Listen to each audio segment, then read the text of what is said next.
तो चलिए फ्रेंड्स, आज हम जॉय एंड हीलिंग का सेकंड पार्ट जानेंगे, जिन्हें टॉरकोन सार्डिया ने लिखा है। ये मानवता की सेवा है जो उन्होंने खुशी को एक्सप्रेस करने का, खुशी को महसूस करने के लिए पूरी एक बुक लिखी है। वरना हम लोग अब धीरे धीरे खुश रहना भी भूल गए हैं। एक स्माइल देके, एक थोड़ा सा बस खुशी को हल्का सा जाहिर करके आगे बढ़ते चले जाते हैं, क्योंकि सब व्यस्त हैं। सभी लोगों के पास टाइम कम है, काम ज्यादा है। पर इन्होंने भरपूर जॉय को फील करने के लिए कहा है। यहां तक कि आप जब खाना भी खाएं तो पूरी जॉयफुल होके खाइए। आप कपड़े पहनते हैं, आप घर से बाहर निकलते हैं, जब आप किसी से कम्युनिकेट करते हैं तो आपकी एनर्जी पूरी जॉयफुल होनी चाहिए। तो कल हमने उसका फर्स्ट पार्ट हमने समझा था, आज उनका सेकंड पार्ट है। उन्होंने कहा है कि जॉय आपके जो खुशी है, जो आनंद है, खुशी हम हैप्पीनेस को बोलेंगे या जॉय को हम आनंद बोलेंगे, क्योंकि हैप्पीनेस से थोड़ा बढ़कर है, ज्यादा डीप है। तो उन्होंने कहा है कि जॉय आपके ग्लैंडुलर सिस्टम को स्टिमुलेट करता है। आपका आ, आप अपने आप को बहुत ही मजबूत महसूस करते हैं, स्ट्रांग महसूस करते हैं। ऐसे लगता है कि एक पहाड़ से दूसरे पहाड़ में कूद जाएंगे, बिल्कुल आप आकाश में तारों के पास चले जाएंगे। इतना जब आप खुश होते हैं, वो एनर्जी है आपको वो फील कराती है। आपके इमोशनल सेंटर को भी ये बहुत स्टिमुलेट करता है, और उसके कारण आपके जितने इमोशनल सेंटर में नेगेटिव एनर्जीज है वो चली जाती हैं। चाहे वो फियर हो, चाहे हेट हो, गुस्सा हो, जलन हो, सब चली जाती है, क्योंकि आप खुश हैं। आपको इन सब छोटी छोटी चीजों, क्षुद्र चीजों में कोई उलझना नहीं है, क्योंकि आपको जो जॉय फील करते हैं वो 3 व्हीकल से आप बियॉन्ड जाते हैं। इन्होंने कहा है कि जब जॉयफुल रहो तभी आप अपनी जिंदगी के निर्णय लेना। जब आप दुखी हो, डिप्रेस्ड हो, तब बिल्कुल भी कोई भी अपने काम का निर्णय मत लेना, क्योंकि उस समय आप नैरो माइंडेड रहते हैं, हिचकते हैं, आपके सुपरस्टिशंस, आपके बिलीफ सिस्टम आप पर हावी रहते हैं। जब आप खुश रहेंगे तो इन सब के बियॉन्ड जाके बहुत अच्छा डिसीजन ले पाएंगे। तो यदि कोई काम करने के लिए कोई डिसीजन लेना है तो आप पहले 5-10 मिनट जॉय की एनर्जी को फील करिए, अपने सोल से कनेक्ट हुइए और फिर डिसीजन लीजिए, क्योंकि इस समय आपका कॉन्शियसनेस भी एक्सपैंड होता है, आपके मन के दर्पण को साफ करता है, और तब आपकी आत्मा आपके मेंटल प्लेन से निर्णय लेती है, अर्थात हमारी मेंटल बॉडी तक के वो मैसेज भेजती है जो निर्णय हमको लेने हैं। तो याद रखिएगा, ठीक है। कहते हैं ना, कभी दुखी होके किसी के साथ प्रॉमिस भी नहीं करना चाहिए। बहुत अच्छा कोटेशन है ना, वो आप समझते हैं। तो उन्होंने कहा कि फिजिकल, मेंटल और इमोशनल बॉडी आपकी अलाइन हो जाती है, सिंक्रोनिसिटी में आ जाती है, प्यूरिफाइड होती है, और इसी के कारण आपकी हेल्थ बहुत ज्यादा अच्छी होने लग जाती है। भविष्य में डॉक्टर्स हीलिंग के लिए अपने जॉय के डोज को अपने पेशेंट को देंगे। तो तुमने कहा है कि जैसे यदि आपके पास कोई बीमारी हुई और आप डॉक्टर के पास जाते हैं और डॉक्टर कहेगा कि बहुत ही सीरियस मामला है, बहुत गंभीर है, आपका इलाज करना मुश्किल है, पर आपको बहुत मेहनत करनी पड़ेगी, वगैरह वगैरह वगैरह। तो क्या होता है, आपकी रिकवरी धीरे धीरे होती है, क्योंकि आप डरे रहते हैं, सहमे रहते हैं, तो आपकी रिकवरी धीरे धीरे होती है। पर यहीं पर मान लीजिए डॉक्टर ने कह दिया कि अरे छोटी सी बीमारी है, ठीक हो जाओगे, बस 1-2 दिन में देखना आप दौड़ने भागने लग जाओगे। इतना उसका बोलना आपकी रिकवरी को तेज कर देता है। आप बहुत जल्दी हीलिंग की तरफ आगे बढ़ते जाते हैं, आपकी फास्ट हो जाती है। तो इसका अर्थ क्या है? इन्होंने कहा है इसका अर्थ है कि हीलिंग आपकी इनर जॉय से, आपके इनर से आ रही है। इसी को ही आजकल के साइंटिफिक जो मास्टर्स हैं वो प्लेसिबो के नाम से बोलते हैं। तो इनर हीलिंग, इनर जॉय हमको हील करता है। बाहर की मेडिसिन हमारी सिर्फ बॉडी को हील करती है, बाकी एक्चुअल जो हीलिंग होती है वो इनर से ही है। तो उन्होंने कहा कि जॉय को आप कैसे महसूस करेंगे, मतलब क्या उसका क्या मेजरमेंट क्या है? उन्होंने कहा हैप्पीनेस आपके जॉय का एक छोटा सा लोएस्ट एक्सप्रेशन है। जब अपन थोड़ा सा खुश होते हैं ना, तो वो जॉय का एक छोटा सा अंश है। आप ये समझ लीजिए, अब जो आप आनंद में रहते हैं, बहुत ही खुश रहेंगे, वो जो जॉय है, वो आपका जो ब्लिस है, उसका 10 मिलियन टाइम्स कम है। अगर जॉय को आप 10 मिलियन टाइम्स बढ़ा देंगे, तब वो ब्लिस की एक झलक है। तो सोच लीजिए कि ईश्वर कितना परमानंद होगा। और हम जो सारे प्रयास करते हैं अपनी जिंदगी के, शादी करते हैं, बच्चे पैदा करते हैं, परिवार बनाते हैं, ये सब क्यों करते हैं? हम खुशी ढूंढते हैं। हर इंसान खुशी ढूंढ रहा है। पहले हैप्पीनेस ढूंढता है, फिर उस खुशी को आनंद में ढूंढने की कोशिश करता है, और आनंद के द्वारा फिर वो मर्ज होना चाहता है उस परमानंद में। तो जैसे जीसस ने कहा है कि उतने परफेक्ट हो जाओ जितने आपका परम पिता स्वर्ग में है। तो ये वही रहस्य बता रहे हैं कि पहले हैप्पीनेस ढूंढिए अपनी लाइफ में, फिर उसको जॉय और फिर ब्लिस में करिए। पूरा जीवन हमारा इसी में ही जाता है। उन्होंने कहा कि जब फिजिकल बॉडी में आपकी हैप्पीनेस आती है, तो उसको हम जॉय कहते हैं। मतलब फिजिकल और इमोशन का जब पार्ट जुड़ता है तो वो जॉय कहलाता है। पर जब मेंटल और स्पिरिचुअल होता है, वो आपका हैप्पीनेस आपकी फिजिकल और इमोशन के साथ होती है। खुशी मतलब आपकी शारीरिक शरीर और इमोशन के साथ रहता है। पर जॉय आपका मेंटल और स्पिरिचुअल, मतलब वो आत्मा का जो कहते हैं ना कोर, उसके साथ जुड़ता है। और ब्लिस टोटली दिव्य है, डिवाइन है। तो जीसस ने कहा है कि तुम मंदिर हो जिस मंदिर में ईश्वर रहता है। तो अर्थात हमारे अंदर तो बहुत ही ब्लिस होनी चाहिए, बहुत ही खुशी और बहुत ही जॉय होना चाहिए। हमारे पास हीलिंग पावर भी होनी चाहिए, हाँ, क्योंकि हम पावर ऑफ गॉड हमारे साथ है। पावर ऑफ स्पिरिट यानी कि हमारी आत्मा का जो पावर है, वो हमारे पास खुद के पास है। बस केवल उसको ढूंढना है और उसको रिकॉग्नाइज करना है। टॉरकम ने कहा कि मैं पहले जब मेडिटेट वगैरह कम करता था, और मेरी शुरुआती दिनों में मेरी बहुत वीक बॉडी थी, और मैंने अपने को जॉय से हील किया। मेरी पेन और एंजाइटी सब कुछ खत्म हो गया।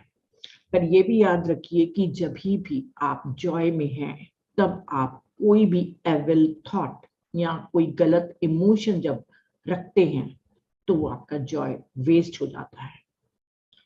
ईश्वर और शैतान एक साथ नहीं रह सकते।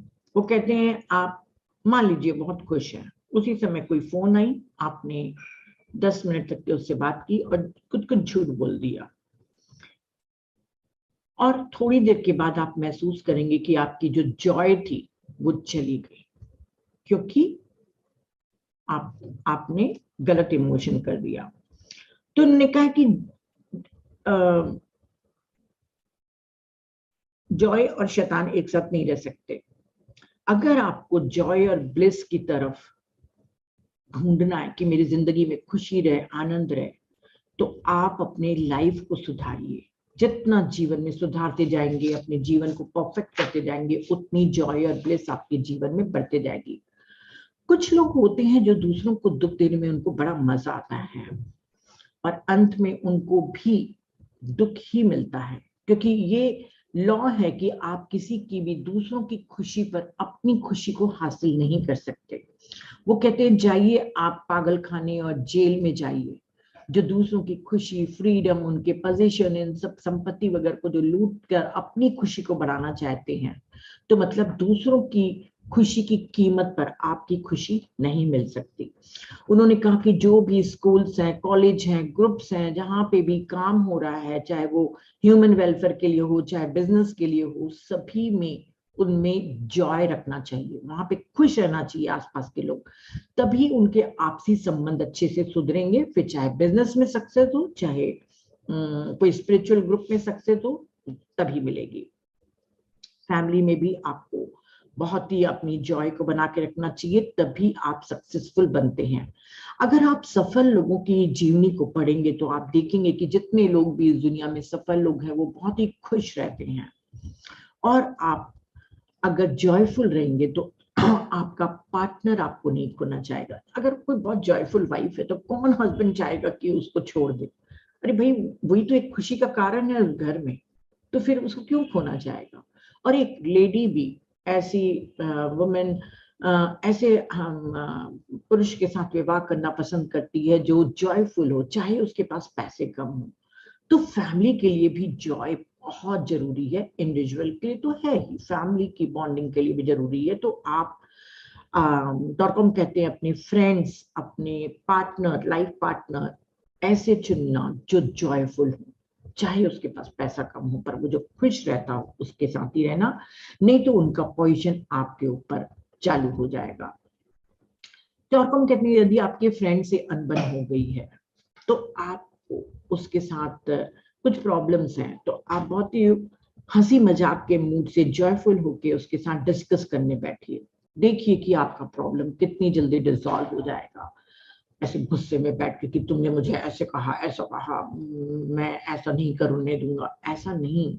आप जॉयफुल और ह्यूमरस मूड से स्टार्ट करिए।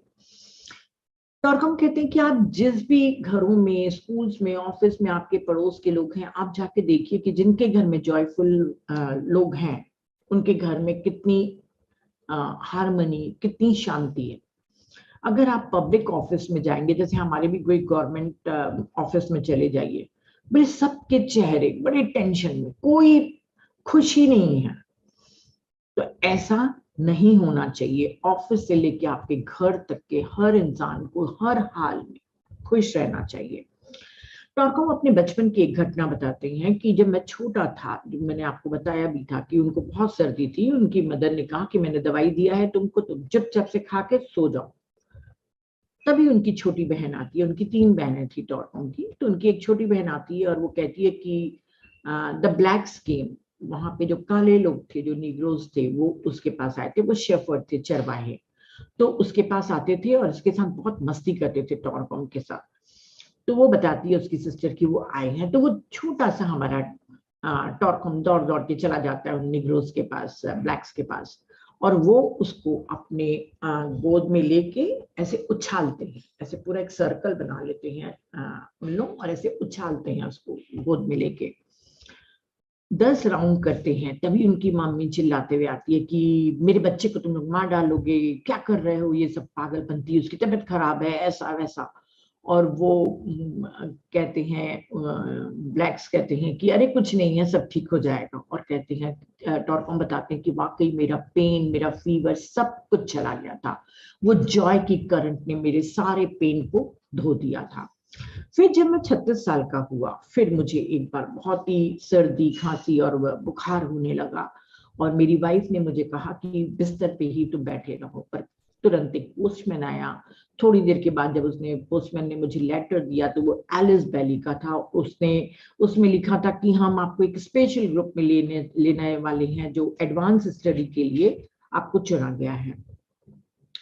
वो जो 10 टन्स ऑफ जॉय था, 10 टन का जॉय जो एलिस बैली ने दिया था, बोली मेरी सर्दी खांसी सब ठीक हो गई, फीवर उतर गया, मैं तैयार होके अपने पेपर वर्क करने लग गया। मेरी वाइफ को कमरे में आई, बोली क्या कर रहे हो, पागल हो गए हो क्या? बोलते मैं ठीक हो गया हूँ, एलिस के जॉय ने मुझे ठीक कर दिया।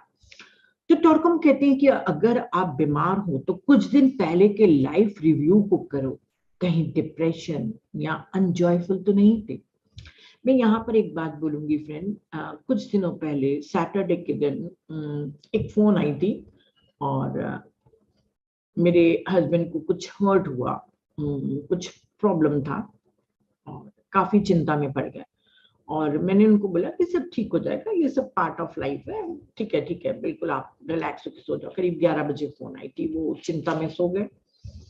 दूसरे दिन सवेरे उठे तो बहुत उदास थे, और क्योंकि हम जिस मूड से सोते हैं उसी मूड से उठते हैं। फिर वो सवेरे ऑफिस चले गए और दोपहर को 3 बजे ही वो घर आ गए वापस संडे के दिन, और बोले कि मेरा को अच्छा नहीं लग रहा है, और शाम होते होते उनको फीवर हो गया। अभी कुछ दिनों पहले जब मैं बार बार आप लोग को बता रही थी कि मेरे हस्बैंड की तबीयत खराब है, तो वो एक फोन ने उनकी तबीयत खराब कर दी। मैं तब ये जॉय एंड हीलिंग बुक पढ़ रही थी। मैंने उनको समझाया कि देखिए आप क्यों टेंशन लेते हैं, जो भी चीज होगी होना ही है, और जो होना है उसको फेस करना ही है, और हर्ट नहीं होना है। पर कहते हैं ना कि नहीं माने, तो 3 दिन तक के उन्होंने सफर किया, और फिर जब सब ठीक हो गया तो वो भी ठीक हो गए। तो अगर आप भी बीमार हैं तो डॉक्टर बोलता है अपने कुछ दिनों के लाइफ को रिव्यू करके देखिए। अगर आप अनजॉयफुल हैं तो आप बीमार पड़ेंगे ही, और यदि आप जॉयफुल रहोगे, खुश रहोगे, तो माइक्रोब्स आपके ऊपर अटैक नहीं कर सकते। पर कुछ क्षण के लिए भी यदि आप डिप्रेस्ड हो गए, या कुछ क्षण के लिए अपने आप पे दया खाने लग गए, हाय मैं बेचारा, तो माइक्रोब्स और जर्म्स के लिए आप रास्ता खोल देते हैं। तो हम अपने उन्होंने एक बहुत ही अच्छा एक लिखा है कि उनके एक मास्टर थे, वो कहते थे कि इस दुनिया में अगर रहना है तो जॉय की तलवार के साथ आप जीना सीखिए। तो वो तलवार कोई फिजिकल तलवार नहीं है, वो जॉय की है तलवार।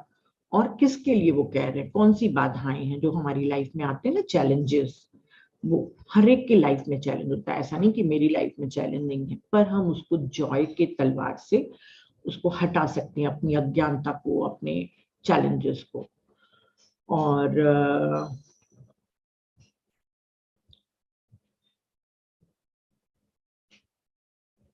उन्होंने कहा है कि अगर आप आपके बच्चे आपके पास प्रॉब्लम्स लेकर आते हैं, सभी लोगों के बच्चे बड़े हो रहे हैं, उनके प्रॉब्लम्स होते हैं, कभी कॉलेज के, कभी कुछ के, तो आप उनकी बातों को ध्यान से सुनिए, कोई जजमेंट मत करिए, कोई गुस्सा, कोई प्रतिरोध मत दिखाइए, और आप उनको बहुत जॉयफुल तरीके से, बहुत ही हंसी मजाक से उनको बात करिए, उनसे, उनके साथ खेलिए।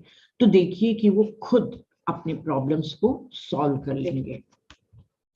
फिर वो कहते हैं कि किस तरीके से हम अपनी जॉय को इंक्रीज करें। तो उन्होंने कहा है कि बिना अपेक्षा के आप जब आप किसी की सेवा करते हैं, तो आप कुछ चीज देते हैं, तो आपकी हैप्पीनेस बढ़ती है। जब आप कोई चीज भी देंगे तो हैप्पीनेस बढ़ेगी, जॉय नहीं बढ़ेगी। पर जब आप सिर्फ देते हैं, लेने की कोई उम्मीद नहीं, और लेते भी नहीं हैं, तब गिविंग आपका जॉय लाता है। देना आता है ना, जॉय ऑफ गिविंग करके एक अक्टूबर के मंथ में एक वीक भी चलता है। इसीलिए बोलते हैं कि जो आपको देने में मजा है वो लेने में मजा नहीं है। तो हम कहते हैं कि सबसे दयनीय स्थिति लालची लोग की होती है, क्योंकि वो हमेशा डर में कुछ खो ना जाए, कुछ वो ना हो जाए, और अधिक और अधिक और अधिक के लालच में पूरे समय फियर और ग्रीड में रहता है। तो वो सबसे दयनीय स्थिति रहती है। उन्होंने कहा कि एक कपल आया मेरे पास और दोनों की लड़ाई होती थी, तो बोले मैं उनके घर में, मुझे चाय पे बुलाया गया था, तो मैं किचन में गया, किचन गंदा था। तो मैंने वाइफ से पूछा कि तुम घर की सफाई नहीं करती हो क्या? तो बोले मेरे हस्बैंड जब मेड लाएंगे ना वही सफाई करेगी, मैं क्यों करूं, मैं ही तो पूरा घर का काम कर रही हूँ, मेरे हस्बैंड तो कुछ नहीं करते हैं। दोनों के बीच में तनातनी थी बहुत। तो मैं उसके हस्बैंड के पास गया और उसको मैंने समझाया कि तुम थोड़ी सी मदद कर दिया करो अपनी वाइफ की घर को संभालने में, सिर्फ घर की जिम्मेदारी उसी की नहीं है। और उसके हस्बैंड ने प्रॉमिस किया। थोड़े दिनों के बाद उसकी वाइफ को लगा कि अरे मेरे हस्बैंड क्यों कर रहे हैं, मैं क्यों नहीं कर सकती हूँ। देखिए जब गिविंग देते हैं ना, आप जब देते हैं अपना कुछ, तो सामने वाले को भी ग्रैटिट्यूड लगता है। तो बोले फिर वाइफ भी उसके साथ सफाई में जुट गई और घर को संभालने में जुट गई। तो कुछ महीनों के बाद जब मैं उनके घर में गया तो उनके घर में सब कुछ ठीक था। तो ये जो गिविंग का जो नेचर है, वो बोले आप फैमिली में भी करिए। बच्चे को अगर टीवी देख रहे हैं तो बच्चे को भी समझना चाहिए कि ऐसा नहीं कि पेरेंट्स को सिर्फ उनसे वो हमको खाना परोसें और हम कुछ नहीं करें, उनको भी गिविंग का पॉइंट ऑफ व्यू रखना चाहिए, जाके अपनी मम्मी पापा की मदद करनी चाहिए। तो इसके कारण आपकी फैमिली एक स्वर्ग बन सकती है।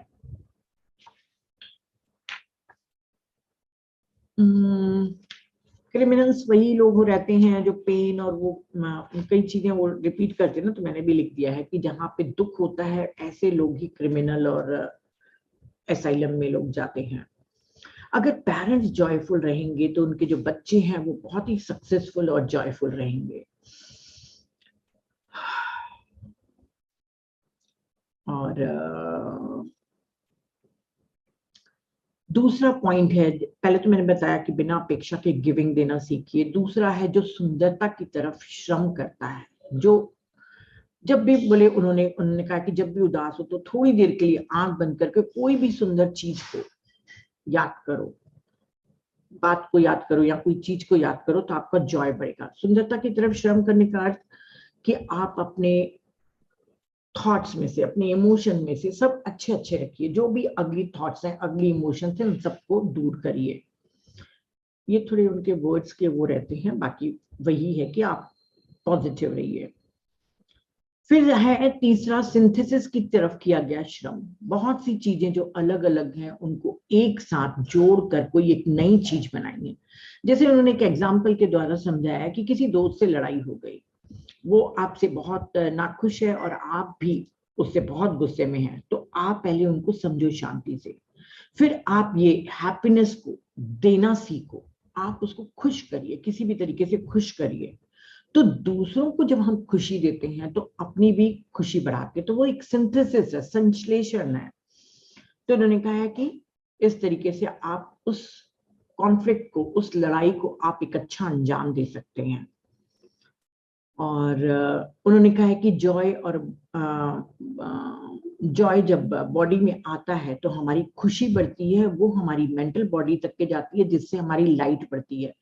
जैसे उन्होंने बहुत अच्छा एग्जांपल दिया, इसलिए मैं ये वाला सेंटेंस सीखी हूँ कि जब आप कोई मैथ्स का प्रॉब्लम सॉल्व करते हैं या कोई क्रॉसवर्ड सॉल्व करते हैं ना, आप लोग पेपर वगैरह में कई लोग क्या जाते होती, उनको बड़ी खुशी होती कि अरे हमने ये सॉल्व कर दिया। तो बोलिए खुशी कहाँ से आई? क्योंकि आपकी वो जो मेंटल बॉडी से आपने जो काम किया, वो जो लाइट थी उसको आपने, हाँ सुडोकू बोलो कुछ भी कहो, तो वो आपकी आपकी लाइट, आपको आपका जो ज्ञान है, लाइट मतलब आपका ज्ञान, वो जब आप उसको टच करते हैं तो आप जॉय फील करते हैं। तो मोर लाइट मोर जॉय। और याद रखिए, जॉय कभी भी किसी से भीख में नहीं मिल सकती, तुम दोगे तो वो और बढ़ते जाएगी। तो 7 क्वालिटीज ऑफ जॉय मैंने आप लोग को पहले भी बताया था कि ये रीजनरेटिंग एनर्जी है। अगर आप जरा सा भी कमजोरी महसूस कर रहे हैं तो आप think about Joy. Purifying energy है, जो भी खुश रहता है इंसान वो गॉसिप और दूसरों की बुराई वगैरह में न सुनना चाहता है न करना चाहता है। आपका बॉडी, माइंड, इमोशन सब प्यूरिफाई होते जाते हैं।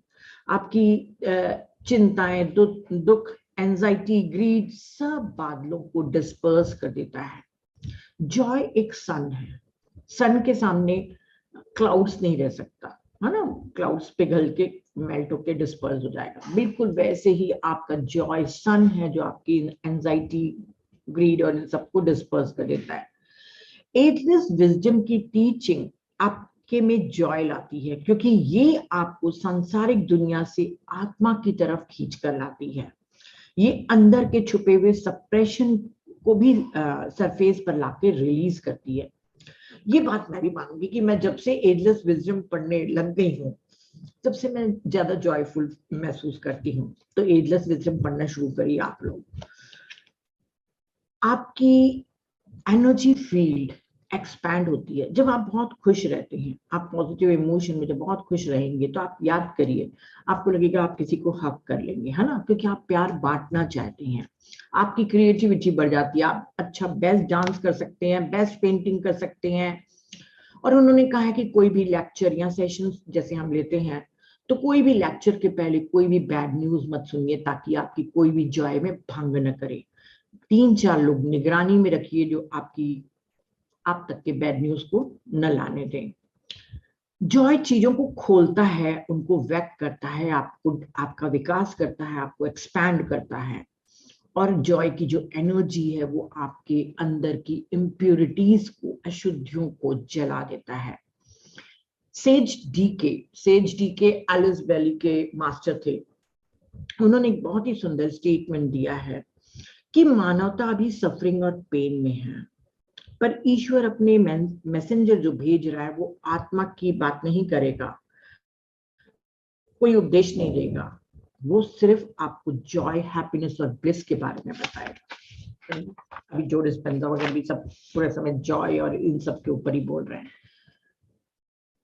तो हमारे जॉय में बाधाएं कौन कौन सी हैं, एकदम शॉर्ट में बताऊंगी, आप सब लोगों को मालूम है। जब कोई आदमी सोचता है कि मैं सेपरेटिज्म, मतलब मैं अलग हूँ वो अलग है, उससे जॉय कम होती है। जब आप में घमंड आता है, आप अपनी सेल्फ इमेज को सोचते हैं कि मैं तो अच्छा हूँ, मेरे में क्या इम्प्रूवमेंट की जरूरत है। तो जब आप इम्प्रूव नहीं करेंगे तो आपकी जॉय में वो बाधा बनेगी।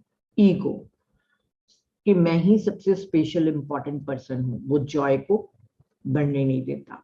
प्रीटेंशन, जो तुम नहीं हो उसको तुम दिखाते हो। आत्मा कहती तुम ऐसे नहीं हो, क्यों दिखा रहे ऐसे लोगों को, पर आपका माइंड बोलता है नहीं नहीं नहीं तुमको दिखाना है। तो वो प्री टेंशन में उन्होंने कहा है कि आत्मा और माइंड के बीच में दरार पड़ जाती है। हिपोक्रेसी, जो पाखंड करते हैं, नकल करते हैं, दिखाते हैं कि हम तो बहुत ही अच्छे हैं, उन लोगों में भी जॉय कम होता है। समाज में हर जगह पाखंडी है, और टॉरकॉम ने कहा है सबसे ज्यादा धर्म के क्षेत्र में पाखंडी लोग रहते हैं। बदला जो लेने की सोचता है वो सबसे बड़ी बाधा है हमारे जॉय में, क्योंकि रिवेंज हमारे greed, hatred, fear, anger, jealousies इन सबको बढ़ाता है। तो किसी से भी कोई बदला लेने की सोचे नहीं। 5 फिजिकल एनिमीज भी हैं जो हमारे जॉय में बाधा डालते हैं। जैसे आजकल मिलावटी वाली सब्जी आ रही है ना, मिलावट, कंटेमिनेशन, वो पॉल्यूशन, कितना प्रदूषण बढ़ते जा रहा है, रॉन्ग एक्शन, हार्मफुल एक्शन और डिस्ट्रक्टिव एक्शन। तो उन्होंने कहा है कि मेडिटेट करिए, अपने को डिसिप्लिन करिए, ताकि इन सब चीजों से आप बचे रहें, मतलब डिस्ट्रक्टिव एक्शन वगैरह से बचे रहें। और जो मिलावटी खाना है वो तो खाना ही पड़ेगा, पॉल्यूशन भी आपको सहना ही पड़ेगा। और धर्म के अनुसार अपनी सिंसियरिटी, फेथ और inclusiveness, aspiration, health, devotion, enthusiasm और डायनामिज्म, उन सबको आप बरकरार रखिए, उसको विकसित करिए। इंक्लूसिवनेस बोलते हैं जब सबको आप अपने में समावेश कर लेते हैं, बुरा भी अच्छा है, अच्छा भी अच्छा है, सब अच्छे हैं। अपन वहां तक के नहीं पहुंचे हैं। आपको कोई बोलेंगे कि कसाब से आप सहानुभूति करिए, प्रेम करिए, जो वो ताज होटल में किया था, या कोई रेपिस्ट से, तो हम नहीं कर सकते। हम अभी इतने एक्सपैंड नहीं हुए कि हमारे में अभी इंक्लूसिवनेस आए। पर हाँ, परफेक्शन के पाथ पर हम चलते चलते एक टाइम जरूर आएगा, किसी न किसी जन्म में, जब हम हो जाएंगे। उन्होंने कहा कि जॉय को कैसे यूज करना है। अब अपनी खुशी की एनर्जी आ गई, अब हम उस एनर्जी को कैसे यूज करें। तो उन्होंने कहा है कि अपने विचारों में इसको यूज करिए। विचारों को बहुत सारे अपने जॉय की एनर्जी से चार्ज करिए। जो भी आप बिजनेस प्लान फ्यूचर के लिए कर रहे हैं उसको पॉजिटिव रखिए। जरा सा कोई नेगेटिव थॉट आया तो उसको दूर करिए। डिस्क्रिमिनेशन की आपको करना है, मतलब विभेदन क्षमता आपके पे होना चाहिए कि अरे ये मेरे लिए बुरा है। मैंने कहा था ना, विभेदन क्षमता, जो आपके लिए अच्छा है, जो सबके लिए अच्छा है, जो पूरे पृथ्वी के लिए अच्छा है, ये आपको पूरे समय देखना है। तो उन्होंने कहा है कि आप पॉजिटिव रहिए, कोई भी काम करने के शुरू पहले विचारों को पॉजिटिव ही रखिए।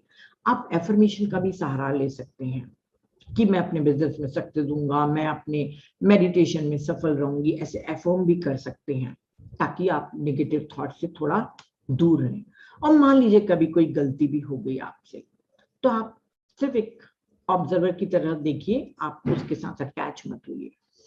उन्होंने कहा है कि लीडरशिप और टीचिंग पोजीशन में अगर आप हैं तो गुस्से से और डरा कर लोगों को बदलने की कोशिश मत करिए। अगर आप टीचिंग में हैं तो उन्होंने कहा है कि जॉय को इतना बढ़ाइए और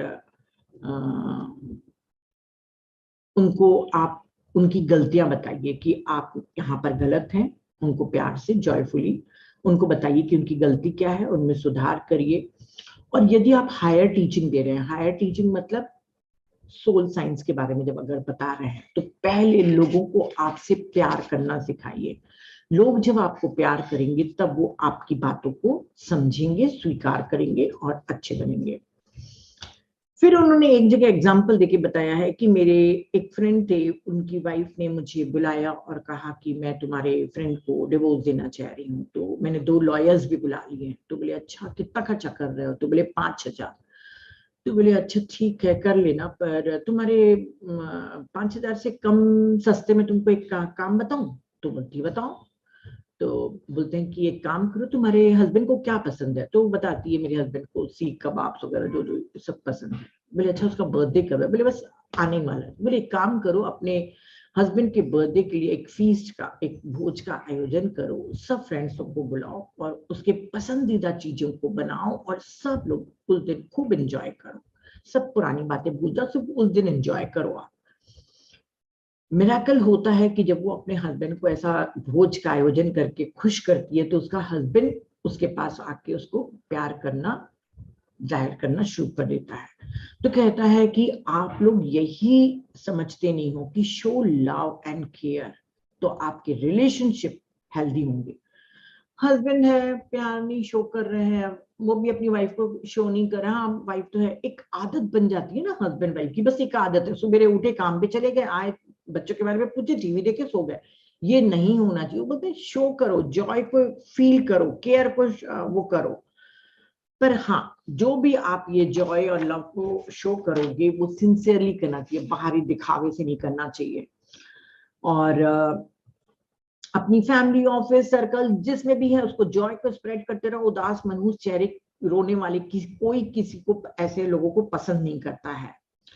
आप जब खाना खाते हो तब भी जॉय करो, ड्रेस पहनते हो तब भी जॉय करो। उनके जो मास्टर है, मास्टर मौर्य, वो हेलेना ब्लेवेस्की के मास्टर थे। ये सब के मास्टर्स के भी एजलेस विजडम के कोटेशन इसमें लिखते हैं ना, तो जो मुझे अच्छे लगते हैं वो मैं आप लोग को बताती हूँ। तो उन्होंने कहा कि एमएम ने कहा कि जब हम किसी का एक लेटर रिसीव करते हैं जो हाथ से लिखा होता है, तब भी हम उसका साइको मतलब मनोविश्लेषण हम उसका कर सकते हैं। कैसे कर सकते हैं? कुछ अक्षर बिल्कुल डेड जीरो होते हैं, बिल्कुल साइकिक एनर्जी उसमें नहीं रहती है।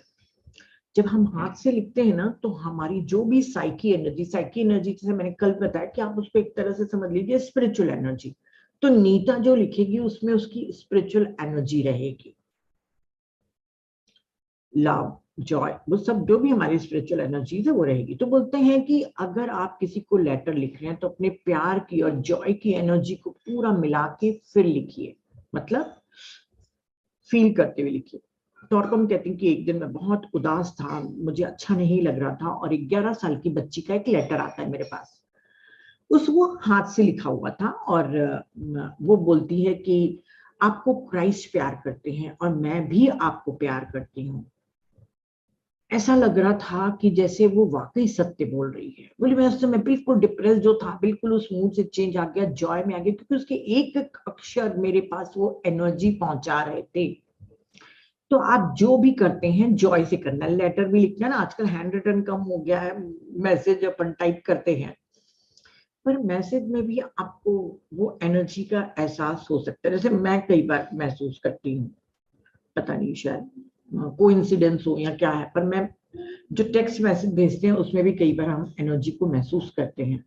तो उन्होंने कहा है कि जब आप लिखिए तो बहुत ही अच्छी अपनी पूरी लव एनर्जी से लिखिए। अगर आप हैंडशेक कर रहे हैं, टच कर रहे हैं, किसी को हक कर रहे हैं, तो पूरे जॉय के साथ करिए। बोले मैं तो ऐसे लोगों के से भी हाथ मिलाया हूँ जो ऐसे लगता है जैसे मुर्दा के हाथ में, जिनके में स्पिरिचुअल एनर्जी बिल्कुल नहीं रहती है।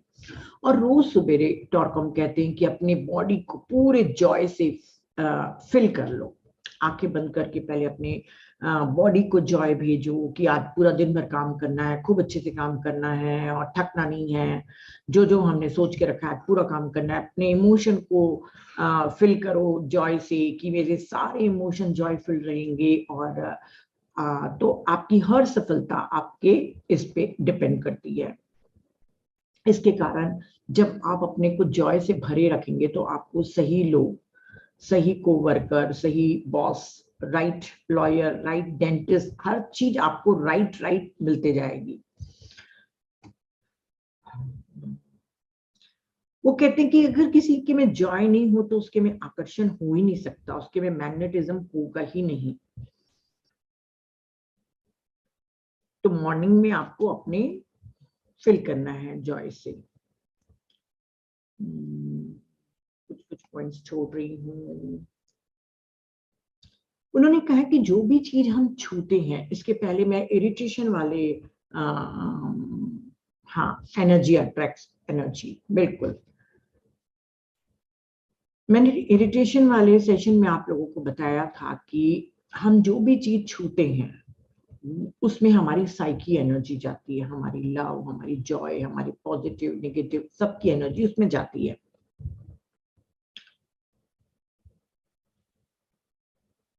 तो वो कहते हैं कि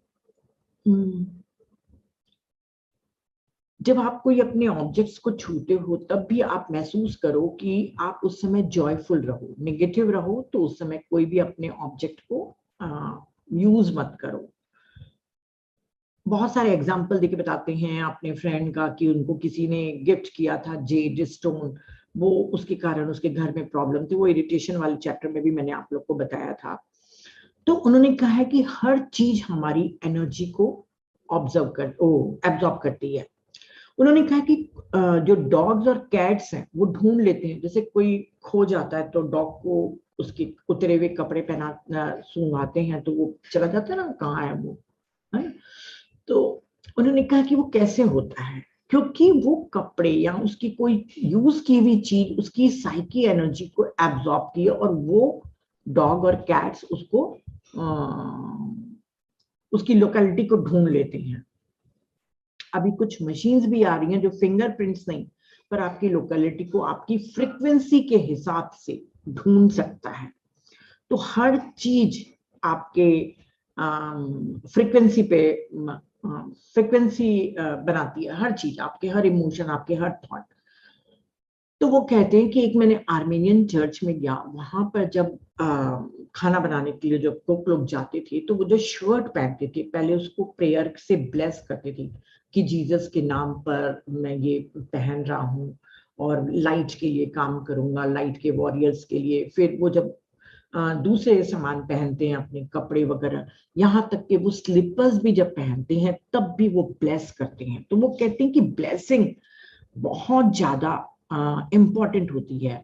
हम लोग गृह प्रवेश करते हैं तो पूजा पाठ कराते हैं। वो कहते हैं कि हमारे उनके क्रिश्चियन में होता होगा ना कि वो पादरी को बुलाते हैं, फादर को बुलाते हैं और ब्लेस कराते हैं घर को, ताकि वहां पे जो भी नेगेटिव एनर्जी है वो चले जाए। फिर डॉटकॉम ने कहा कि आप लोग के हाथों में जब पैसा आता है तो आप ये सोचिए कि वो रुपए कितने लोगों से गुजर के आपके पास आता है। उसमें माइक्रोब जर्म सब सब कुछ रहते हैं, वो तो आप लोग सब लोग जानते हैं। हम लोग पैसे छूने के बाद हाथ धोते हैं ना, कोरोना के बाद तो खासकर, है ना। मैं भी नोट छूती हूँ तो जरूर जाके हाथ धोती हूँ। तो वो बोलते कि सिर्फ वैसे से काम नहीं चलेगा। उस समय कोरोना नहीं था तो ये बोलते कि आप पैसे कहीं से भी आते हैं और आप अपने वॉलेट में डालते हैं और चले जाते हैं पॉकेट में डाल के, ऐसा मत करिए।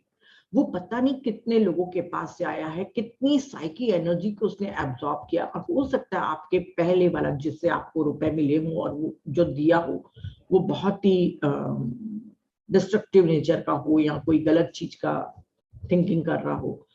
तो उन्होंने कहा है कि सबसे ज्यादा मनी में पॉइजनस साइकी एनर्जी होती है। तो आप पॉकेट में रखने से पहले उसको ब्लेस करिए कि ये पैसे ईश्वर ने जो मुझे दिए हैं अच्छे कामों में, अब मेरे घर के लिए या अपने किसी भी काम के लिए यूज हो, और ब्लेस करके उसको प्यूरिफाइड करिए। मैं बोलूंगी, ये मैंने कल पढ़ा है पॉइंट, आज अपने हस्बैंड को याद दिलाऊंगी, ठीक है। फिर उन्होंने ग्रीन थंब के बारे में बात की है कि देखिए मैंने एक महसूस किया है कि मेरे यहाँ बहुत बड़ा गार्डन था बिलासपुर में, तो 5-6 मैंने गार्डनर जो माली रहते हैं ना वो बदले। एक गार्डनर था जो 13 ईयर्स तक मेरे यहाँ काम किया। वो जो सब्जी उगाता था ना उग जाती थी, और उसके टाइम में मेरे हर रोज प्लांट में पूरे रोजेस फले फूले रहते थे। मतलब वो प्लांट ऐसे गिरते रहता था, इतने गेंदे इतने रोज के फ्लावर्स होते थे। मतलब पूरा मेरा गार्डन भरा रहता था। मुझे नहीं मालूम था, मैं कई बार उसको बोलती थी कि इसके हाथ में ना बरकत बहुत है। हम लोग बोलते हैं ना स्पिरिचुअल मास्टर के सामने रखने से पैसा क्या होएगा, आप उसको ब्लेस करिए ना। स्पिरिचुअल मास्टर क्या ऐसे आशीर्वाद देगा? ये सब मत करिए, आप ब्लेस करिए। आप खुद एक सोल है, सोल के पास इनफाइनाइट पावर्स रहता है, और आप अपने को ब्लेस करिए। सीक्रेट बुक में भी पढ़ना, उसमें भी है। सीक्रेट है कि कौन सी है, मैजिक, मैजिक बुक में है ना। तो वो बोलते हैं कि कई लोगों के हाथों में वो शक्ति रहती है कि जो भी चीज उगाते हैं वो हो जाता है, तो उसको ग्रीन थंब बोलते हैं। तो आप क्या करिए, अगर हाँ, अगर आप कुकिंग के लिए जा रहे हैं तो उसके जो सामान है उसको आप ब्लेस करिए। ये मैजिक बुक में लिखा हुआ है, आप लोग पढ़ लीजिएगा। रोंडा की जो बुक है, उन्होंने कहा कि कैसे ब्लेस करना है। दोनों पाम्स को ऑब्जेक्ट के ऊपर रखिए, फील करिए जॉय को, फिर फील करिए कि जॉय आपके पाम से ऑब्जेक्ट में जा रहा है। इसको आंख बंद करके प्रयोग करना है ना, उसको ब्लेस करें।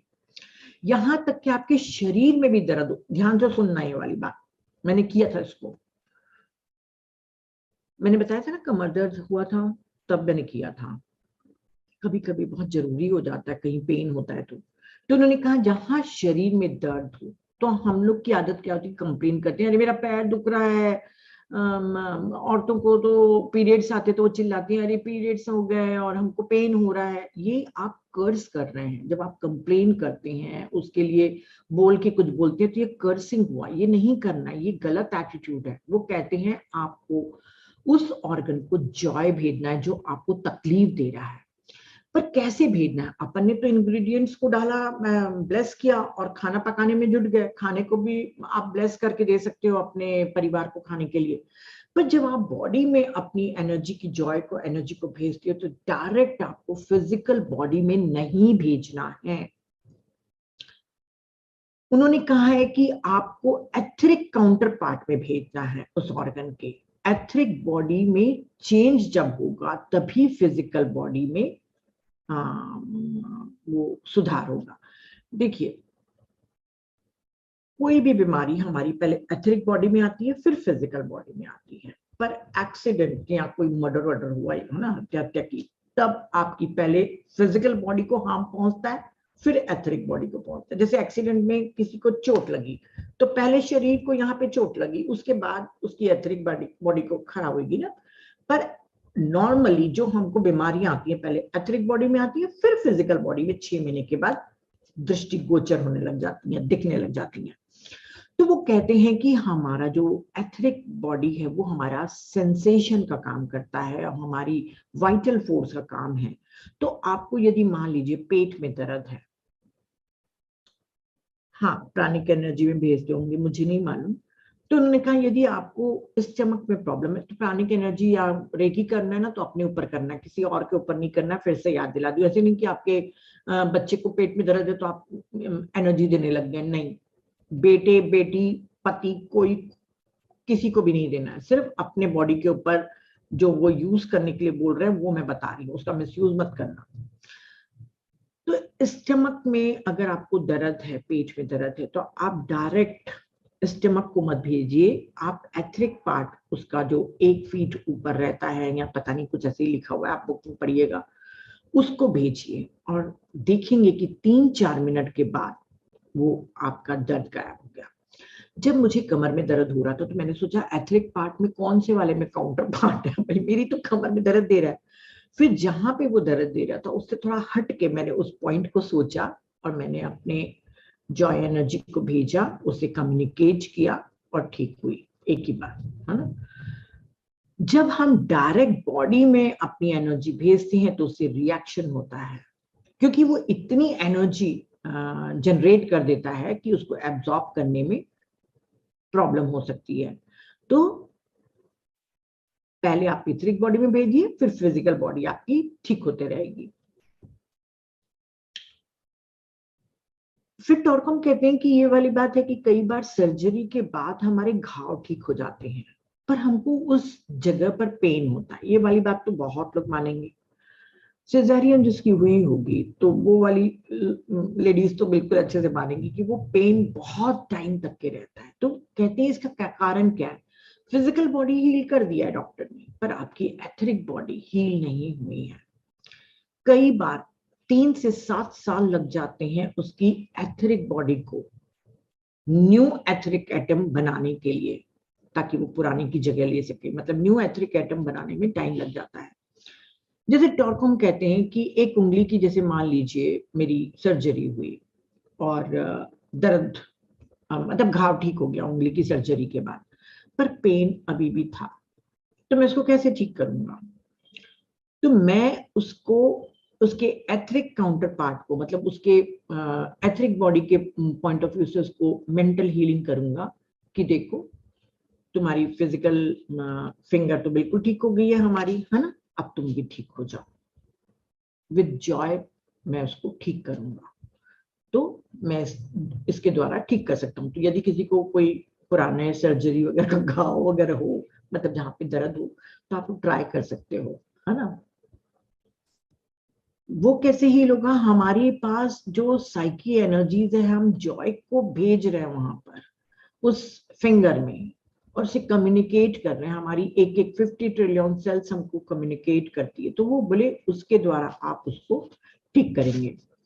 ये आपकी फिजिकल बॉडी नहीं है जो आपके सेंसेशन को रजिस्टर करती है, बल्कि एथरिक बॉडी है जो वो रजिस्टर करती है। अगर कोई पैरालाइज्ड आर्म है तो उसमें कोई फीलिंग नहीं होती है, जिसका लकवा मार लेता है तो उनके में कुछ भी चुभाव तो उनको दर्द नहीं देता है। क्यों? क्योंकि वो उसकी एथरिक बॉडी विड्रॉ कर ली है। जब एनेस्थेसिया देते हैं ऑपरेशन के पहले, तो उन लोग क्या करते हैं, जो वो एनेस्थेसिया होता है वो जब जाता है और आदमी को दर्द नहीं देता ना, सर्जरी वगैरह करे, तो बोले वो क्या होता है एनेस्थेसिया, आपकी एथरिक और फिजिकल बॉडी के बीच में एक धुएं के रूप का एक परत बन जाती है, तो दोनों कट हो जाते हैं। और जैसे एनेस्थीसिया का असर खत्म होता है तो फिजिकल बॉडी से एथरिक बॉडी अटैच हो जाती है। फिर दर्द का पता चलता है कि हाँ यहाँ स्टिचेस लगे हैं, यहाँ ये हुआ था, ऐसा। तो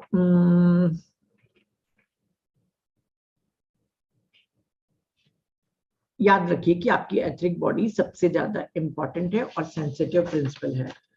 मोर एक्सरसाइज ऑन जॉय मैं अभी छोड़ दे रही हूँ क्योंकि टाइम हो रहा है। वैसे ही है, 3 सांसें गहरी लो, फिर अपने जॉय के कोई मोमेंट को आप करिए, फिर आपको मिलेगा। बहुत लंबा है, अभी मैं उसको नहीं बता रही हूँ। उसको 20 मिनट्स करना है। आप लोग बुक मैंने भेजा है ना, तो जो मैंने पहला वाला पार्ट बताया था ना, वो एक्सपेरिमेंट का, वो पेज नंबर 60 to 85 पेज है। ये वाले पेज का 243 है। आप लोग लिख सकते हो, क्योंकि मैंने लिख के रखा है कि मैं नहीं बता पाई तो आप लोग को पेज नंबर बता दूंगी, आप लोग पढ़ लीजिएगा। इतना टाइम नहीं है ना बताना है। जॉय हमारा एक स्पेशल विजडम है, और पहला वाला 60 पेज पे था, एक्सपेरिमेंट ऑन वो। बहुत सी चीजें इसमें हैं जो मैं नहीं बता पाऊंगी। तो Joy is a special wisdom. तो हमारा जो सहस्त्रार है, जो हमारा सहस्त्र दल कमल है, वो हमारा जॉय का, जॉय उसकी सुगंध है। लोटस हमको परमानेंट सोर्स है हमारे जॉय का। जितना आप उसके पेटल्स खुलते जाएंगे, जितने आपके सहस्त्र दल कमल खुलते जाएंगे, उतना आप जॉय को फील करते जाएंगे। जॉय फीलिंग नहीं है, इमोशन नहीं है, अ स्टेट ऑफ कॉन्शियसनेस है। जब आप 3 बॉडी से पार होके करते हो फील, वो जॉय होता है। ऐसा नहीं कि जॉय फील करने वाले लोगों के पास बाधाएं नहीं होती है, पर वो बियॉन्ड जाके करते हैं। जॉय आपको बहुत ही साहस देता है, इंस्पिरेशन देता है, विजन देता है, आपकी प्यूरिफाई करता है और आपकी आत्मा को शुद्ध करता है, सेक्टिफाई करता है ना। और जॉय एक ऐसा एक्सप्रेशन है जो हर लैंग्वेज में समझ सकते हैं। मान लीजिए कोई मैक्सिकन आ गया या कोई अफ्रीकन आ गया, वो जब जॉयफुल रहेगा तो आप उसके चेहरे, उसकी ऑरा को देख के पहचान जाएंगे कि वो है। क्योंकि जॉयफुल पर्सन सिंपलेस्ट होता है, स्ट्रेट फॉरवर्ड रहता है, और आप देखेंगे कि जो बहुत जॉयफुल होते हैं वो बहुत गहरे होते हैं। जितना अंदर जाते जाएंगे, गहराई की परत उनकी आप देखते जाएंगे। अब लोगों को हमको देना है जॉय। कैसे हम लोगों को लव एंड जॉय दें?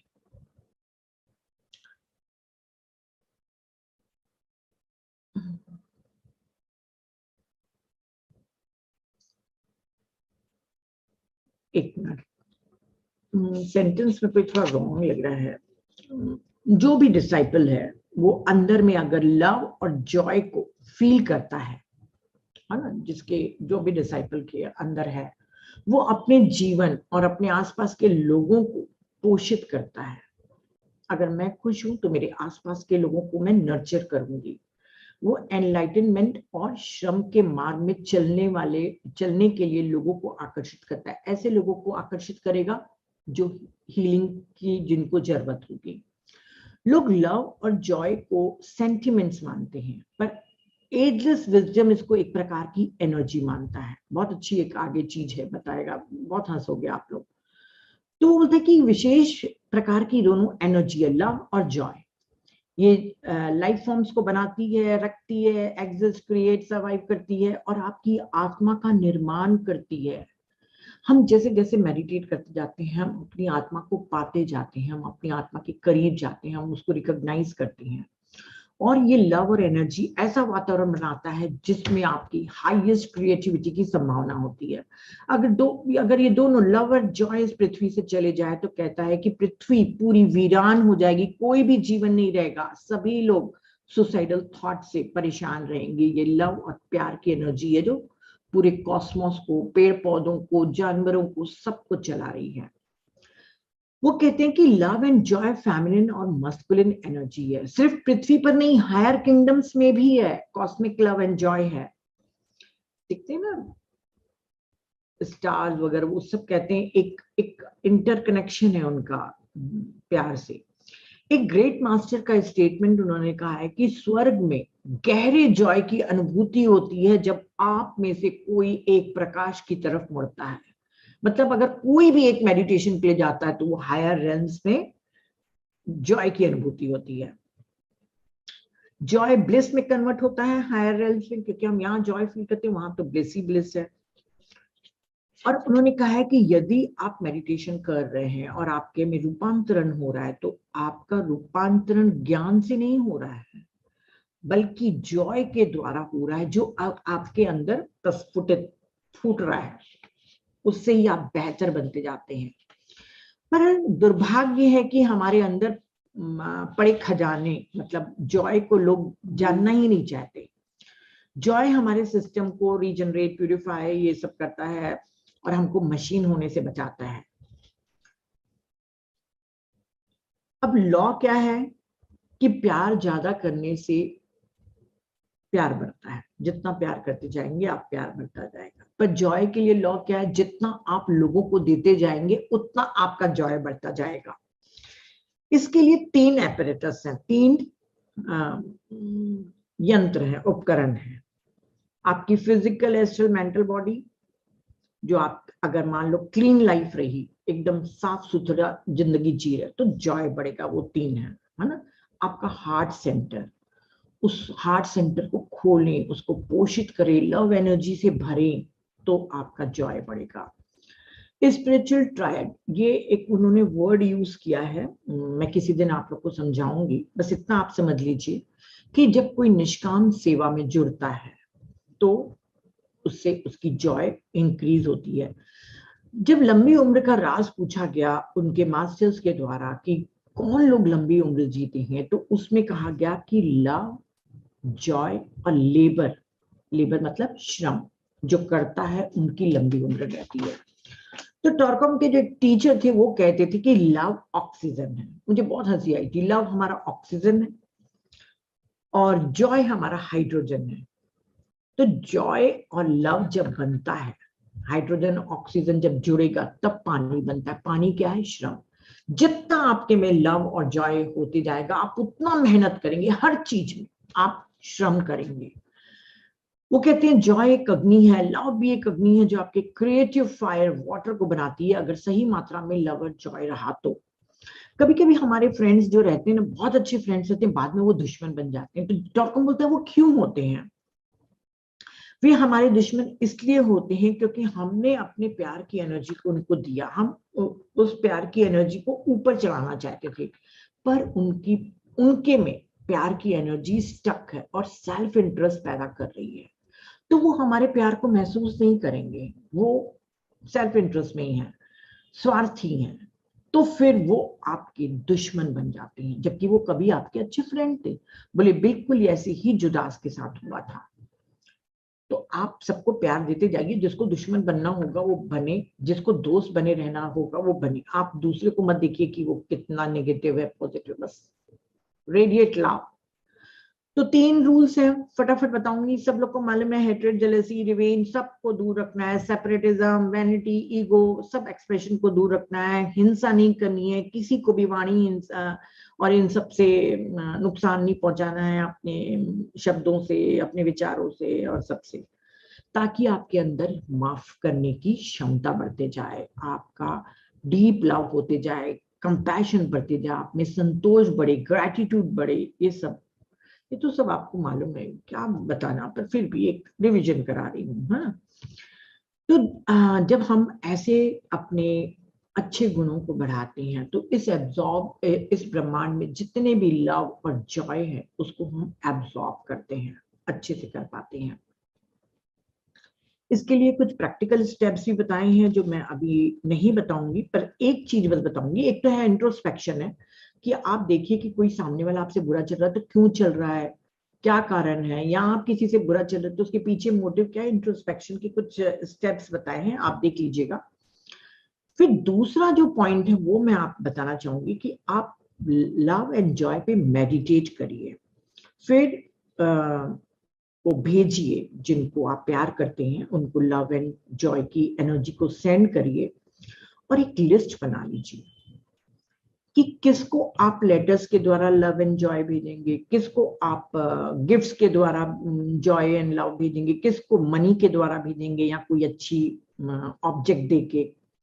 प्लीज, जब आप ये सब काम करते रहेंगे तो 1 साल के अंदर आप अपने में बहुत परिवर्तन देखेंगे, अपनी बॉडी में, आपकी हेल्थ में, आपकी हैप्पीनेस में, क्योंकि आप जॉय एंड लव को बांट रहे हो। जितना बांटोगे आपका उद्धार होता जाएगा, ठीक है। फिर उन्होंने कहा कि आपके आसपास हो सकता है कि कुछ लोग हों जो बेचारे बहुत ही नेगेटिव प्लेसेस में रहते हों, उनकी लाइफ में लव एंड जॉय नहीं है, कोई खुशी नहीं, कोई प्यार नहीं। तो आप उनको इस प्रकार से दीजिए प्यार को कि उनके अंदर वो इवोक हो, उनके अंदर वो स्टिमुलेट हो जाए, और इसकी वैल्यू को अनुभव करना उनको समझाओ इसकी इंपॉर्टेंस कितनी है, उनको अवेयर करो कि जैसे मैं तुमको लव एंड जॉय दे रहा हूं, तुम भी बांटो, देखो तुम्हारे में कितना परिवर्तन आता है। ऐसे करके आप लोगों को समझा भी सकते हो। लव का अर्थ ये नहीं है कि आप किसी की भी कमजोरी के सामने घुटने टेक दो। कोई आपके साथ बुरा चल रहा है तो आप उसको एक्सेप्ट करते रहो, हार्मफुल चीजों को भी एक्सेप्ट करते रहो, किसी की लेजीनेस को एक्सेप्ट करो, टॉलरेट करो, है ना। गैर जिम्मेदारी, अगलीनेस को स्वीकार करो। कोई आपका शोषण करना चाहे तो आप शोषण करने दो, ये प्यार नहीं है। लव का अर्थ है कि उनको उनकी जिम्मेदारी का एहसास कराएं, लोगों को उनकी कमजोरी बताएं, उनको बताएं कि आप अपनी कमजोरी को से पार जाने के लिए आप क्या क्या श्रम कर सकते हैं। उनकी हैबिट्स है अगर कोई गंदी तो उनको मुक्त कराने के लिए आप उनको अच्छे से समझाएं, उनको कोऑपरेट करना सिखाएं, ईगो से दूर रहना सिखाएं, घमंड से दूर रहना सिखाएं। टॉरकॉम का ये अर्थ है कि आप उनको लाइट एंड लव दीजिए। लव तो आप दे रहे, पर लाइट मतलब ज्ञान। ये जितने पॉइंट है, लव मीन्स वो ज्ञान ही है। तो जैसे हम लोग हमेशा लिखते हैं ना लव एंड लाइट, वो क्यों लिखते हैं, उसी के लिए ही लिखते हैं।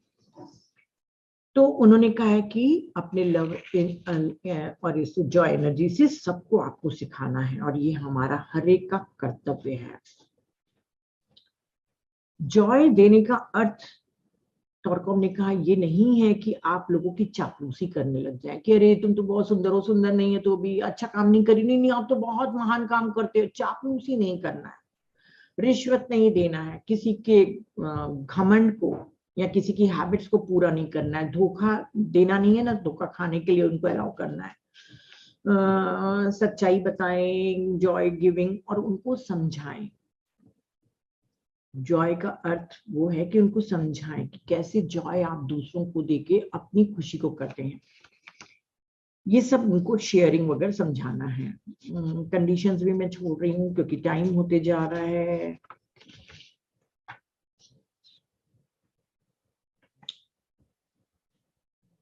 एक जॉय की जो कंडीशंस हैं उसमें सिर्फ मेन टॉपिक आपको बता रही हूँ कि जब आपका कॉन्शियसनेस एक्सपैंड होता है तो आपकी जॉय बहुत बढ़ती है।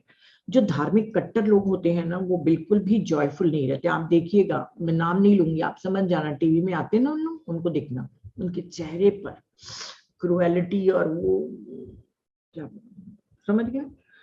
उन्होंने कहा है कि जो गिल्ट क्राइम में रहते हैं उनको भी जॉय नहीं मिलती। वहां पे एक ये जो चीज लिखी थी वो मैं आप लोगों को बता रही हूँ। जो लोग जब आप क्रिएटिव काम करते हैं, मतलब क्रिएटिव श्रम करते हैं और लोगों के दिलों में ब्यूटी, लाइट और लव के बीज डालते हैं, उनको जब सेवा के लिए, आर्ट के लिए उनको जब आप उकसाते हैं, जैसे मान लीजिए मैं अपना एग्जांपल दूं, मैं आप लोगों को रोज ज्ञान आप लोग के लिए सेशन ऑर्गेनाइज करके जब मैं आप लोगों के बीच में आपके अंदर वो सीड अंकुरित करती हूँ, जब आप लोगों में से कोई मुझे लिखता है कि नीता मैम हमारी लाइफ चेंज हो गई, या हम बहुत खुश रहने लग गए, या मेरे रिलेशनशिप सुधर गए, आप मानेंगे नहीं, मैं टॉप ऑफ द वर्ल्ड रहती हूँ। जैसे मुझे कोई कॉम्प्लीमेंट दिया कि नीता तुम सुंदर हो, तो किसको प्रशंसा अच्छी नहीं लगती है ना, मैं झूठ नहीं बोलूंगी, सभी को अच्छी लगती है प्रशंसा। पर वो मुझे वो सेटिस्फैक्शन, वो जॉय नहीं देता है जब मुझे कोई अपने ट्रांसफॉर्मेशन के बारे में लिखता है।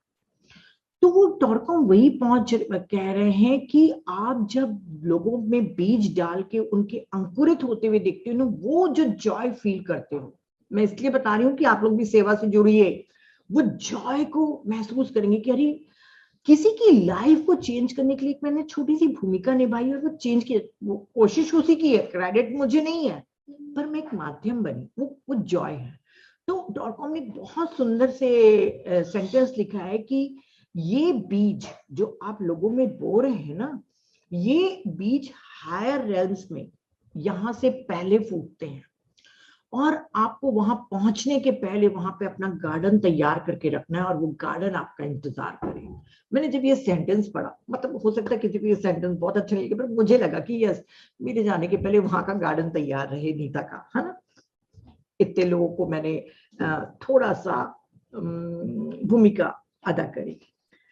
फिर जब आपके कोई बहुत अच्छे ग्रुप मेंबर्स मिल जाते हैं जो आपके गोल, आपके काम को पूरा करने में, आपके टीचिंग में आपको हेल्प करते हैं, और बिल्कुल आपको विश्वास रहता है कि आपके मरने के बाद भी आपके उस विजन को, आपके ड्रीम को वो पूरा करेंगे, जैसे मेरे को कोई लगे कि हाँ ज्ञान भारत कोई संभालेगा, तो वो जो जॉय है ऐसे लोगों के साथ रह के, वो आपकी जॉय, ये कंडीशंस बता रहे हैं ना कि ऐसे से कंडीशंस रहती हैं, उस समय आप सबसे ज्यादा जॉयफुल महसूस करते हो जब आपको ऐसे टीम के मेंबर्स मिलते हैं।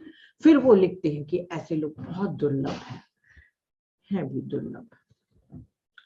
जब आप कोई नया, आपको नया और महान अवसर मिलता है सर्विस का, और आप श्रम करने में जुट जाते हैं फेथफुली, तब भी आप बहुत ज्यादा जॉय को फील करते हैं, क्योंकि उस समय कोर के डीपेस्ट लेयर आपके खुलते हैं और वो स्टिमुलेट करते हैं आपके जॉय को। मैं बहुत करती हूँ, है ना। और जब आप अपने अंदर के गुरु से मिलते हैं, तब मतलब हम जब अपने आप से कनेक्ट होते हैं, उस समय जो जॉय मिलता है, वो जॉय आपसे इस दुनिया में कोई भी नहीं छीन सकता। बहुत सारे फिजिकल वेव्स हैं, इसलिए बता रही हूँ आप लोग को, फिजिकल वेव्स बस थोड़ा सा ही है ताकि आप लोगों को जॉय दे सके। मैं चाहती हूँ कि ज्ञान भारत का हर ध्यानी अपने प्यार और जॉय को लोगों को बांटे।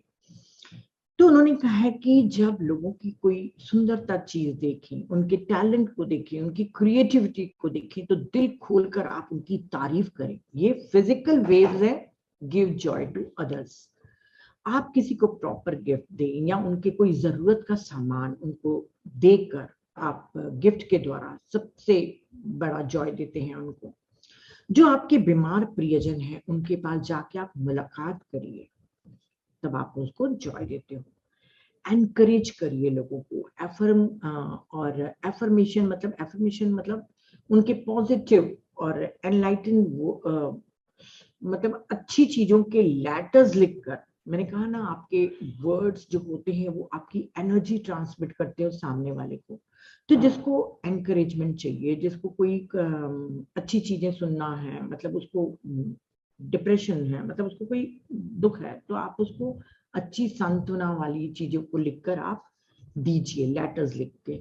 ये बहुत बड़ा भले का काम बता रही हूँ मैं तुम लोगों को, ध्यान से सुनना। आशा की किरण, लोगों को करेज, भविष्य के बारे में बता के आप जॉय दे सकते हो। कोई बीमार है तो आप उसको भविष्य में सब ठीक हो जाएगा। आप मेडिटेट करिए, आप अपने खुद के हीलर है। देखिए हमारे वर्ड्स बहुत लोगों को मोटिवेट कर सकते हैं, आशा दे सकते हैं अपने सुंदर जीवन के लिए। किसी के रिलेशनशिप खराब है तो आप बताइए कि आप मेडिटेट करिए, आपके रिलेशनशिप सुधरेंगे क्योंकि आप अपने से कनेक्ट होंगे। ऐसे करके आप समझ गए होंगे आपको, बिल्कुल अरे सब इंटेलिजेंट है। तो उन्होंने कहा है कि आप ऐसे काम को रोजमर्रा अपनी लाइफ में करके लोगों को जॉय एंड लव दीजिए। जॉयफुल सोसाइटी एक हेल्दी और प्रॉस्पेरस सोसाइटी होती है। जॉय क्यों इंपॉर्टेंट है वो आप लोग पढ़ लेना। सिर्फ मैं आखिरी में बता रही हूँ आप लोग को, Joy and the memory of home, last chapter है इसका, बहुत बड़ा चैप्टर है ये और इतना डीप में लिखा हुआ है कि मैंने पढ़ लिया, पर मैं उसके बिल्कुल भी 4-5 पॉइंट ही मैं आप लोगों को बता रही हूँ क्योंकि समय कम है। हम कितना भी खुश रहें पर कुछ ना कुछ मिस करते हैं। इसलिए मिस करते हैं क्योंकि जो टोटल ब्लेस है हमारे ट्रू होम की, वो हमारी उसकी छोटी सी स्मृति हमारे आत्मा में है, वो हम ढूंढने की कोशिश करते हैं। तो उपनिषद भी कहते हैं तत्वमसि, you are that, you are the supreme bliss in your essence. हम हैं अपने कोर में, हम ब्लिस हैं, पर हम क्या करते हैं, सांसारिक चीजों में सुख देखते हैं। कार होगा, बंगला होगा, सब कुछ होगा तो मैं खुश होऊंगा। अच्छा मेरे पास अच्छी डिग्री हो जाएगी, मेरा ऑफिस में इतनी बड़ी पोस्ट हो जाएगी, मेरे को प्रमोशन मिल जाएगा तो मैं खुश होऊंगा। मेरा परिवार अच्छा होगा। कोई फिलोसफी में ढूंढता है, कोई धर्म में ढूंढता है, कोई आइडियोलॉजी में ढूंढता है, बोले सब पद प्रतिष्ठा ये कोई आपको शाश्वत सुख नहीं दे सकता। यहाँ पर मैं एक चीज आप लोग को रमन्ना महर्षि का बताऊंगी। रमन्ना महर्षि की बायोग्राफी जर्नी मैं आप लोग को मंडे को शेयर करूंगी। मैं उनको बहुत, उनका बहुत डीप है नॉलेज, पर मैं उसको रोज सुन रही हूँ। उन्होंने जो एक चीज बोली थी मुझे बहुत अच्छा लगा, वो बाद में पूरा डिटेल में बताऊंगी, अभी मैं शॉर्ट में बता रही हूँ कि जब आप सो जाते हो, जब आप गहरी नींद में होते हो, उसके बाद जब सवेरे उठते हो तो आप बोलते हो कि यस यस, बहुत डीप है उनका नॉलेज। मतलब आप मस्ती के मूड में उनके नॉलेज को नहीं सुन सकते, मतलब आप चलते फिरते उनके नॉलेज को नहीं सुन सकते, आपको बैठ के उनको समझना पड़ेगा। तो उन्होंने कहा जब आप बहुत डीप स्लीप में रहते हैं तब आपके पास ना कार रहता है ना बंगला रहता, आपको याद नहीं रहता कि आप कितने पैसे वाले हैं, कितने सुंदर हैं, कितने नहीं है, आपको याद नहीं रहेगा, है ना। कोई आपके बंगलो और कौन मेल फीमेल, आपकी पद प्रतिष्ठा कुछ भी याद नहीं रहती। ईगो से आप बिल्कुल, ईगो मतलब जो हमारी इमेज है, हम जो हमारी आइडेंटिटी है संसार के, उन सबसे आप पार रहते हो। उस समय आप सबसे ज्यादा खुश रहते हो। अगर संसारिक सुखों से सुख मिलता तो उस नींद में तो संसारिक सुख नहीं थे, फिर आप क्यों खुश रहे उस समय? क्योंकि ये हम ढूंढते हैं इन सब चीजों में खुशी। कोई भी खुशी बाहर नहीं है। तो टॉरकॉम भी यही कह रहे हैं कि जैसे बुद्धा कहते थे कि everything is suffering, birth is suffering, life is suffering, death is suffering, Nanak दुखिया सब संसार। ये मेरे हस्बैंड का बहुत फेवरेट कोटेशन है ना। तो उन्होंने कहा कि जब हम अंदर से जुड़ते हैं, जब हम सोल कॉन्शियसनेस की तरफ बढ़ते हैं, तब हम जॉय का अनुभव करते हैं। जैसे मैंने कहा ना, ट्रांसफॉर्मेशन आपके ज्ञान से नहीं, आपके जॉय से आता है। जब आपको ट्रू जॉय का अनुभव होता है तब आप कमजोर नहीं रह जाते, तब आपको कोई चिंता नहीं रहती कि कोई चीज आप खो देंगे, क्योंकि एक बड़ी संपदा आपका इंतजार कर रही है।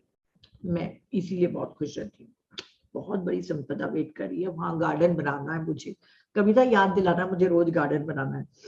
जीसस ने कहा है कि उनसे मत डरो जो आपके शरीर को मार सकते हैं, बल्कि उनसे डरो जो तुम्हारी आत्मा को मार सकते हैं। इसका अर्थ है जो स्पिरिचुअल प्रिंसिपल्स हैं, जो तुम्हारे विजन्स हैं, वर्च्यूज हैं, वैल्यूज हैं, तुम्हारे गुण हैं, उन सबको जो नष्ट कर सकते हैं, उन सब से हमको डरना चाहिए। हर समय हमें, हर क्षण हमें लोगों की मदद के लिए हमेशा तत्पर रहना चाहिए। हमारे सोल की क्वालिटी क्रिएटिविटी है। एक तो हमारा सर्विस है, लव है, एसेंस में एकदम शॉर्ट में बता रही हूँ, लव है, ज्ञान है, सर्विस है, क्रिएटिविटी है। और 7 जो दुश्मन जॉय के बताए हैं वो सबको मालूम है, फियर, हेट्रेड, वो सब जानते हैं हमारे ज्ञान भारत के लोग, बार बार नहीं बताना है। आखिरी का चैप्टर और उनका लास्ट का था लव एंड जॉय। बहुत डीप है लव एंड जॉय का, आप लोग पढ़िएगा कि आपके अंदर भीतर की जो प्यार और जॉय की जो क्षमता है वो मैनिफेस्ट करती है आपके इनर कोर को, आपकी आत्मा को। तो जितना हो सके आप प्यार और जॉय को बांटिए। तो थैंक यू फ्रेंड्स।